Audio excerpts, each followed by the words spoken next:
Welcome to a Walk Around Kentucky virtual tour of Hisle Farm Park. Located in Fayette County, about 5 miles northeast of downtown Lexington, Hisle Farm Park offers 280 acres of gorgeous rolling pastures perfect for walking, hiking, horse riding, and archery. The park's development is ongoing with plans for additional fishing ponds, gardens, and an orchard. It first opened to the public as an archery range in 2011. The park's equestrian and walking trails opened to the public in 2012. The park has an idyllic array of wildflowers in bloom in the spring and summer months that burn brown and orange as they shift into fall. I highly recommend visiting the park during any season, but the early months of fall are my favorite for wildlife gazing. More on that after we cover the basics of what you'll want to know before planning your visit. Hisle Farm Park is about a 35-minute drive from Jessamine County. The last few miles of the drive to the park take you through beautiful horse country that make the drive itself an attraction. The fastest route will take you up Nicholasville Road to New Circle headed east. You will take a right under Bryan Station Road and travel about 3 miles before reaching Briar Hill Road. Hisle Farm Park is about a mile further on the left. Hisle Farm Park has walking and horse trails, as well as a 10-lane target archery range. Be sure to check Lexington Parks and Recreation's website on Hisle Farm for more information on the archery range, as well as information on their archery instruction certification course. The park is open daily, roughly 7 a.m. to 7 p.m. during the fall and winter months of Eastern Standard Time, and from 7 a.m. to 9 p.m. during the spring and summer months of Daylight Saving Time. If you're able, check the website before you go to be aware of any seasonal changes or updates. There are currently no paved trails at Hisle Park. However, do not let that stop you from visiting if you need wheelchair or other assistance. The parking lot is gravel and large enough to provide beautiful panoramic views of the farm, as well as a few picnic tables to snack or lunch. Bathrooms and water spigots are also available in the parking lot. Pack your phone or your camera if you want to record your journey, but you might just find yourself so immersed in the quiet beauty of the park that you pocket your phone for the views instead.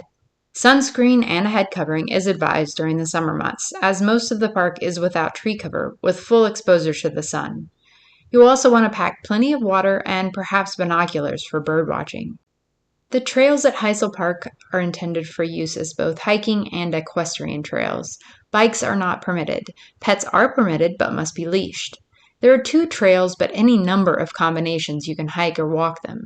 Because it is easy to see the trails due to low tree cover, you can chart your own path without consulting an official map. One trail loop is about a mile and the other is about 2.5. You will be hiking in mostly open pasture land. The trail paths are wide and grass-covered. Visitors are asked to stay on the trail paths to protect the land around them. Especially if you are headed to the park after a rainy day, prepare to get some mud on whatever shoes you choose. There is little incline, so hiking boots are not necessary unless you prefer more ankle stability. Due to the low incline, Hisle Park is an excellent spot if you want to try out trail running. Numerous studies have examined the benefits of time spent outdoors in terms of physical and mental health. Hisle Farm Park is a great spot for experiencing the outdoors and its natural beauty. The park is host to a variety of Kentucky's native, animal, and plant life. You will likely encounter deer, or more likely, deer paths during your visit. Look out for large areas of flattened brush or grass signifying a deer sleeping spot.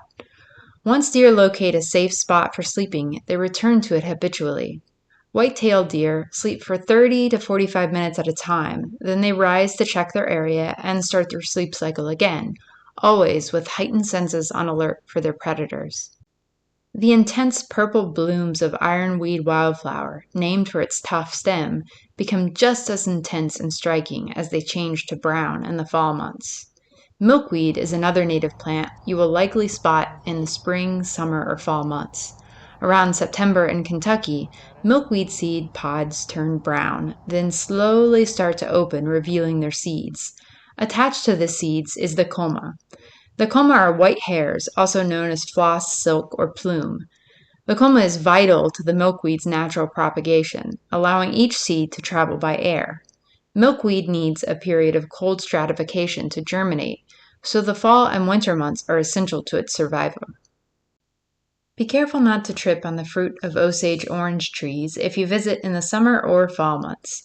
The fruit is considered multiple or collective fruit, in that it is formed from a cluster of fruiting flowers, similar to mulberry, pineapple, or figs. The fruit itself is not eaten by humans and seldom eaten by animals, but it is interesting to look at. It's sometimes referred to as monkey brains. I can see that. While the fruit is often used more for decorative purposes, the tree's bark is dense and close-grained, making it perfect for tool handles and fence posts. Osage orange trees are also known as prairie hedge or hedge apples, as they were planted as hedges or fences, no assembly required. The earliest observed uses of the bark were in bows used by several Native American tribes throughout the eastern and midwestern United States. The term Osage is a French interpretation of the name for the Osage Nation. The Osage people refer to themselves in their own language by what you see on the screen. There's much more to see at Hisle Farm Park, so I hope you are able to visit. If not, you might be interested in another of our virtual Walk Around Kentucky tours, so check out the Jessamine County Public Library's YouTube page to explore more.